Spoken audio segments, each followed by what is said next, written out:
My, F28, finance, male 28, Alex has a BFF, Danny 28, since they were 4. She's not like the usual Reddit BFF. She's a lovely sweet person who has never crossed boundaries with Alex or their 2 other friends Marcus and Daniel. The 4 are very close. Danny is gay and always was. She is very much a woman but likes to dress in jeans and t-shirts and not in any feminine clothing. She is lean, tall, has short hair and is just one of the boys in a lot of ways. This weekend was Alex's bachelor party.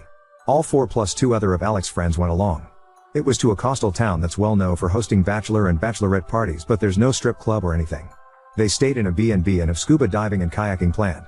First night went okay, dinner, restaurant and nightclub and home. Last night was the issue. They did the nightclub and headed back to the house. Marcus and Daniel, who are both single, brought back 2 girls from the nightclub and got busy in their bedrooms. The rest were drinking in the living room, but things got a bit loud and the 2 friends started complaining that they didn't get to go to a strip club and never got to see TTS and ass. They were blaming their wives and calling them names. Danny told them to shush as it was ruining the mood, and they both thought it would be funny if they saw Danny's body naked to make up for it. The thing is, Alex joined in and they stripped her. She was screaming loudly and Marcus and Daniel came running and rescued Danny and put her in the bedroom with the girls and had a fight with the 3 men. Daniel doesn't drink due to a chronic medical condition and the medication he is on. So they packed up and took Danny and the 2 girls and left the other 3. Danny was hysterical and Marcus wanted her to go to the police, but she wouldn't. She was afraid to go home, so they ended up dropping the girls off and taking Danny to her parents, which was an hour away. Marcus was at my door at 7 a.m. this morning and he told me what happened, that if he ever sees Alex again he's afraid of how things could go. He told me that if he can convince Danny to press charges he will. Then he left. Alex returned about 3 this afternoon. He was a ting normally until I told him Marcus has visited. He was very nervous and tried to play down what happened as a joke that got out of hand. I'm devastated. I heard him out, but he knew I wasn't accepting what he was saying. I told him Danny may be going to the police and he got very panicked and pale. He said she had him blocked and he wanted to go talk to her. I told him she wasn't at her place as she was too afraid he or his buddies would turn up there. I asked him to leave and he didn't want to go, but I insisted. He was crying, saying it was a prank that got out of hand. I heard him out only as a courtesy to our 2-year relationship, but I'm done. I don't know this man. I don't know if I should reach out to Danny or just do nothing. Marcus and I have been in constant contact and he agrees that I have no option but to end things. I don't know where to start with canceling everything as the wedding was in 5 weeks, but it seems trivial compared to what Danny is going through right now. Marcus is convinced that Danny is going to the police after talking to her parents, so I think Alex is in trouble. I can't support him on this. Maybe I'm wrong as he was drunk and probably had taken other things, but this was his friend from age 4 and he did this to her. I've not blocked Alex, but I've not replied or picked up any of his calls. Update 1. It's been a terrible day. I can't reach out to my friends yet as I'm ashamed. I did tell my parents and my brother and they have been wonderful. My brother brought his friend with him when he came to stay, and today both of them packed up every bit of my ex's stuff and took it to his parents' house. Ex was there and just asked if that meant I was finished with him, and my brother said yes, and did he really expect any other reaction? His father intervened and told Ex not to say anything more. He told my brother to tell me to contact him on canceling the wedding. I'm not contacting his father ever. My parents are handling canceling the wedding and my father got into my cousin who is a lawyer and he is going to help and advise me as needed. I've to disentangle myself from Ex on Lisa's bank account savings and such, although my brother made me transfer all of my money from joint account savings and daily accounts to my own account. It's a mess. I tried to ring Danny but she isn't up for speaking to anyone, so I just text her that I was there for her and that I had broken up with Alex. She hasn't replied and I don't expect she will. She's in a bad way apparently. Daniel spent 3 hours with me today. There's a lot going on, but I'm afraid to say too much for fear of damaging any court case. Just to say there are 2 videos of the incident. One by Jeb, one of the 2 friends. A lot of it is chaotic, but the last part is clear and telling apparently. The owners of the rental house apparently have gotten involved and have footage, but I can't say more. When Marcus left me he went to both those guys' wives and told them what happened. Jeb's wife has been very helpful apparently and she has split from him. The other guy's wife too has left him. Things are going how most of you want them to go, that's all I will say. Well, I will add it was worse than what Marcus shared. Daniel told me that before Danny found her style she had long hair and dressed feminine and was stunningly beautiful, and all 3 of them were in love with her as teens. Alex took her rejection very personally apparently, and Daniel says he was angry and bitter for a couple of years but hid it from her. The thought he had gotten over it, but Daniel feels this smacks of revenge agai. NST her. Scary if this is true. I have and continue to receive hundreds of texts from Alex. He told me his father told him to stop texting me, but he can't. I haven't replied or blocked based on advice. This is very hard and I don't know what way all this is going to end up. Update 2. I got a call from Danny. Daniel has been ever present and I'm guessing it was because he knew she was going to call. There's a lot more to the story. The first night was normal as I said, but in the Saturday Alex, Jeb and their friend decided not to go scuba diving with Danny, Daniel and Marcus. Danny was feeling very hungover and gave up after an hour and went back to the Airbnb. She walked into the living room to find all three guys engaging in sexual acts with two women. Jeb shouted at her to get out as this was costing them a fortune. The women were escorts. She left and went back to the boat and only told Marcus what she saw. When they all went back later, Alex told her to not tell me as it was just his last bit of freedom. She told him she was disgusted with him and that he wasn't free. She told him she would have to think about what to do. Marcus convinced her to stay another night as he and Daniel had met the two girls the night before and were seeing them again that night, and if Danny wanted to leave then Daniel would have to take her as he was her ride and there wasn't public transport in the tiny town. So Alex cheated as did the other two. Marcus told their wives that morning but not me. He was going to do it in stages as he knew I was in shock. The actual assault went further than Marcus told me also. And while Alex hadn't actually done anything beyond pulling off her clothes, unlike the other two, he stood by and watched and did nothing to help her. She said she thought he had taken shrooms earlier but couldn't be sure. Marcus and Daniel did rescue her but things had already escalated. She went to the police immediately she got to her parents. The Airbnb owners D also gone independently when they saw the footage. All three men are facing the consequences of their actions. Danny told me she was sorry she didn't leave tell me immediately like she wanted to do. She is very distraught still. I didn't want to make things worse for her. I don't think I am needed for any legal proceedings, so I finally blocked Alex and his parents. The wedding is cancelled. And I'm just starting to disentangle myself from Alex on bank accounts and such. Here's my issue. I'm feeling very angry towards Marcus. It feels like he didn't really care about me. He stopped Danny from telling me so he could continue to shack up with the girl he met. He apparently feels guilty because if they had left Danny would not have been attacked. He didn't do me the courtesy of telling me that Alex cheated that morning like he did with the other two wives. It's not like he was sparing my feelings because my ex assaulting another woman was a pretty damn bad thing to hear. He didn't tell me the full extent of the attack. Danny is still unsure if Alex wasn't just waiting his turn or all he was going to do was watch. I should have been told that ASAP. And not from Danny because the conversation was incredibly difficult for her. Daniel didn't know about the escorts at all and didn't know Marcus hasn't shared the full story of what they saw when they burst in. Daniel has been my rock. I need some perspective here. Is it okay to be angry at Marcus? Is it misplaced anger? I'm pretty angry at Alex though, and that's all I feel towards him. Can anyone give me a different perspective I'm missing? Marcus and I had been in constant contact. He's already back at work, so it was messages/texts and occasional calls. He actually visited last night, but I didn't open the door to him. Daniel is saying whatever I feel right now is okay. But I think he's just placating me. I don't know who to trust anymore. I don't have to have any more contact with Alex and think the case will move along without me. I'm thinking of telling Daniel that I need a break from him and Marcus and that group of friends. Danny and I have said we will stay in touch, but I can't see us being very close. My best friend who I finally confided in thinks I should just step away from them all now for good and try to move forward. My parents agree and think it's necessary for healing. My brother thinks Daniel has been nothing but great and I shouldn't cut him off. But they all seem to be a package deal, but without Alex now obviously. So I think it's probably all or nothing. What should I do? I don't want to be ungrateful, but a clean break feels right. Update 3. First of all, Danny and I have bonded. She and I talk every day and message constantly. I didn't expect that, but it's truly wonderful. She says she needs a good straight friend right now, JK, and honestly she is a great person and has been a huge support to me despite what she has been going through. I told her I posted here as I felt guilty as to tell my story I had to tell hers. She was okay with it. She is thinking of waiving her right to anonymity when the trial comes as she wants everyone to know she was raped and by who. Danny has quit her job, moved to her parents full-time and is in therapy. She's just about okay. Surviving still rather than living, but she is so strong and amazing. Justice moves slowly here, so there isn't too much of an update on the legal process. Marcus was told however he would not face charges for assault for attacking the two actively attacking Danny. I went back to work and it was awful. I work for a tiny startup. Oscar, who works there, is friendly with Marcus and my brother. We are all into martial arts and attend the same dojo. So I'm getting a lot pity. I'd have been okay with sympathy or empathy, but being pitied sucks. Still, it's better than being home all day doing nothing. Daniel gave me space as I asked and he is truly a good guy. There is nothing romantic there at all though. I'm not in a fit state for anything like that and won't be for a very, very long time, and he is just a good guy. No ulterior motives. We text a bit and he is in a lot of contact with Danny. I got a letter in the mail from Alex. Said he held out hope while I hadn't blocked him, but once I did he was distraught. He told me he doesn't want to freak me out by turning up in person, and I know that wouldn't look good for him anyway, but he just wanted to tell his side of the story. He said he was pressured into doing stuff with the escorts and he only got a BJ. The other two were really pressuring him to do more, but he didn't and says he regrets even doing that. He admits he was angry at Danny because she told him he either told me about the cheating or she would, but he knew he was totally in the wrong. He knew I would dump him for cheating, so he took everything he could get his hands on. He's not even sure what he took, and while he remembers pulling off Danny's shoes, he doesn't remember anything else. So he was just peer pressured and drunk and drugged up, and he did nothing wrong at all basically. I was just disgusted to read this. His total lack of accountability is just sickening. I'm not responding to him ever. Any future mail goes unopened into the trash. I'm in therapy, but it's early days and I'm not seeing progress yet. That leaves me with Marcus. He knows I've been angry with him and he is desperate to talk it out.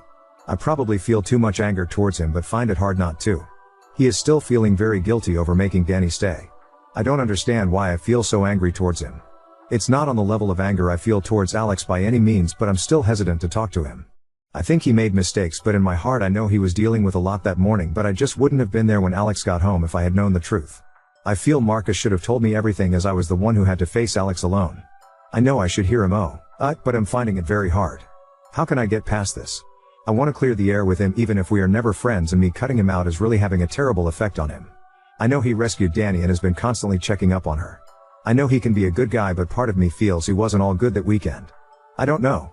I haven't touched this in therapy as we are just starting and are talking about Alex. I need advice on how to deal with this. I wanted to give it some time, but Marcus' mental health is pretty poor, and maybe by not meeting him I'm just making him worse? How can I find it in me to just bite the bullet and hear him out? Why am I so angry with him? How can I move past this? I don't want to be angry at him. I'm so exhausted from being angry at him and at Alex, and I want it to stop, at least towards Marcus. But it won't. Help. I'm visiting Danny for the weekend that should have been my wedding. We are going to have a LOTR's marathon and her mother is making a cheesecake. My own family have been wonderful in every way, but Danny is truly why I'm still standing. Edit, forgot to say it wasn't an Airbnb. It was just a privately rented house. I just assumed incorrectly it was. Now on to second story. Reached out to my ex after 15 years, we have a date tomorrow, and I'm terrified I'll ruin my second chance. When I, 37 male, was 20, I met the most beautiful woman, Lila, who was 19 at the time. She was both inside and out. She had the most gorgeous dark brown hair that looked red and purple when the light hit it just right, these golden brown eyes and lashes that looked like a doll's, freckles on her rosy plump cheeks, and a single dimple when she smiled a certain way. She was a year younger than me, but yet she was always so much smarter and mature in every aspect. We dated for 2 years. I met her parents, and her no-nonsense cop father definitely gave me the stank eye at first, but he grew to like me. Her mom adored me right off the bat, always commenting on how my green eyes complemented her daughter's golden brown eyes in the most romantic way. I still don't fully understand what that means, but I like the compliment. Her younger siblings loved playing in the backyard with me. She met my parents and my 2 brothers, and they all loved her right off the bat. My younger brother was the same age as her, and they were going to college together and would help each other study in some of the shared classes their majors had.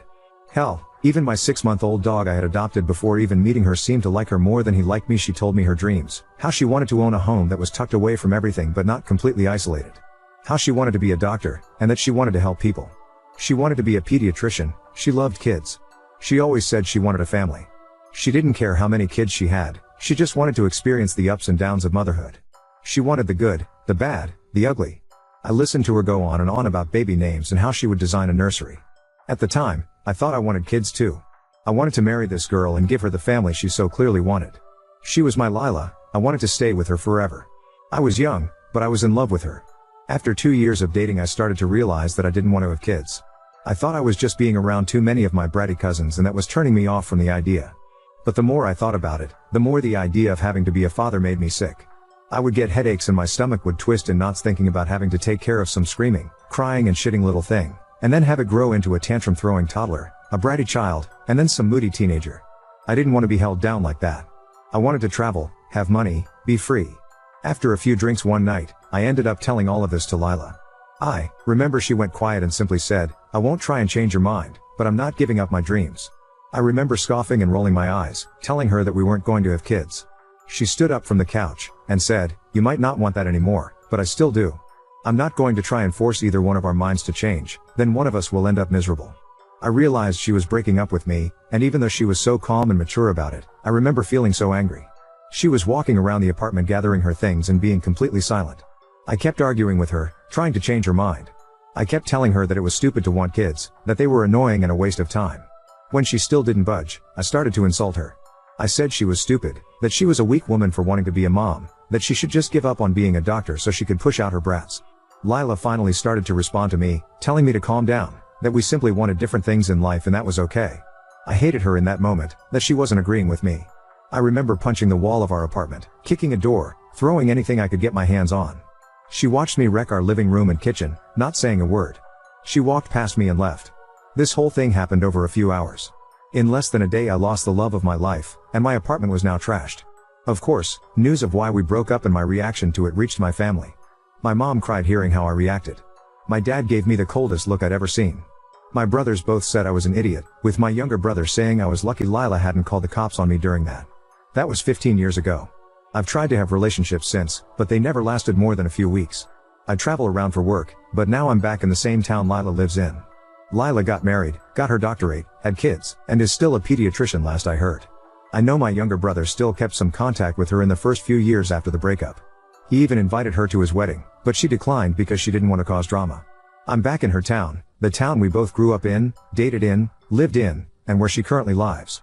I can't stop thinking about her. I miss her so much right now. I miss her sweet perfume that smelled like a bakery, her strawberry shampoo, the way her hair looks in the light. She's 36 now, and I want to reach out to her and make amends with her. I want to hold and hug her one last time, to tell her I love her and I'm sorry. I don't know if that's a good idea, but a part of me needs closure. I don't know what to do. I want to sweep her off her feet and have her be my love again, but I don't know if that ship has sailed already. I recently reached out to an ex-girlfriend of mine to see about meeting up and catching up on life. I didn't expect her to respond to me, as we ended on bad terms. She responded, we ended up messaging for a while and did some catching up. I finally asked her if she'd be willing to see me in person, and said she'd be willing to meet up with me. I'm over the moon, but I'm also nervous about going on a date with her. She's 36 and I'm 37, and our last time being on dates with one another was close to 15 years ago. Our date is tomorrow evening after she gets off work. I'm scared I'll mess things up again. I already feel like she's being too generous with me by even agreeing to speak to me again, let alone see me in person, but I'll take any chance I can to try and make things right with her. I can't shake this horrible feeling in the back of my throat that I'll mess something up, that I'll just end up more heartbroken than before. That I'll come on too strong and she won't want to see me ever again. I've bought her favorite flowers for her, I've already made sure to start re-wearing her favorite cologne of mine all those years ago. I've been practicing what I need and what I want to say to her. I have no idea how this date's going to go, but I just need to type out these feelings of nervousness I have. Update 1. I reached out to Lila. I had to. I know a lot of people wanted me to never contact her again, despite how I wanted to make amends with her. So I reached out to her, and she responded and we chatted back and forth a bit. After a bit of this, I asked her if she wanted to meet up, and basically let her set all the ground rules. She agreed, and 3 days ago we went out on a date. She is just as beautiful as she was when we were together. Her figure filled out, and she finally lost the baby fat on her face, but she was still the same woman I fell in love with all those years ago. We sat down and talked. I didn't want to talk much about myself, but she asked about my life so I had to. She asked about my job, my family, how I'd been. Typical catching up stuff. I'll admit I was zoned out for most of this, and I was operating on autopilot to keep my nerves from taking over. I just wanted to grab her and hold her, kiss her, make her mine against. I don't think I realized just how much I missed her until she was right in front of me. Finally, when she was done asking about me, I finally got to ask about her and how she's been. She got married 11 years ago, so 4 years after our breakup. She has 2 daughters, an 8-year-old and a 6-year-old. I saw how happy she was when she talked about them, and I couldn't help but feel jealous and guilty. I should have been the one to have children with her, but I was stupid and now she had kids with someone that wasn't me. I asked about her husband, and turns out she's a widow. He died 7 years ago while she was pregnant with her youngest. It was unexpected, according to her, but that she's done her best to move on and hold herself together and appear unaffected by it all for her daughters. I asked her if she was seeing anyone, and she sighed, no. I asked her if she ever thought about me after our breakup, and she got vague with her answers. I told her she could tell me blunt what she was thinking. Lila said that she was very depressed after our breakup. She had built a future of us in her head, and she felt like I broke it on a whim with no warning. She said she lost her first real relationship and all the dreams she had with me when we broke up. She admitted that she had been so attached and in love with me that for a while she almost tried to convince herself that she didn't want kids, but no matter what she did she couldn't stop herself from wanting to be a mom, and she knew that if she gave that up voluntarily she would be miserable for the rest of her life. I asked her if I scared her that night, if she felt threatened by me at all. She said the yelling overwhelmed her, and while the commotion frightened her, she wouldn't say she feared for her safety or life, so that gave me hope. I apologized to her about how we broke up, and told her I had regretted everything I did and said that night. She said she had moved on and forgiven me years ago. She always was a very forgiving and kind person, part of the reason I fell in love with her in the first place. I asked her if she was willing to give me another chance and let me back in her life. She was hesitant, and got quiet for a moment. I could feel myself panicking when that happened. She said that she didn't mind me being in her life, but that I'd have to regain her trust in order for her to consider even trying to date me. I was disappointed, frustrated, and very disheartened, but I knew if I came on too strong she'd turn me away completely. I told her I'd be happy to be in her life any way that I can, and that with her permission I'd be working to prove I deserved a second chance at romance. I'm happy to have Lila back in my life, and I'm going to work on proving to her that we should get back together. I hope that we can have the family and life she always talked to me about. I know there's still time, but the clock is ticking on it.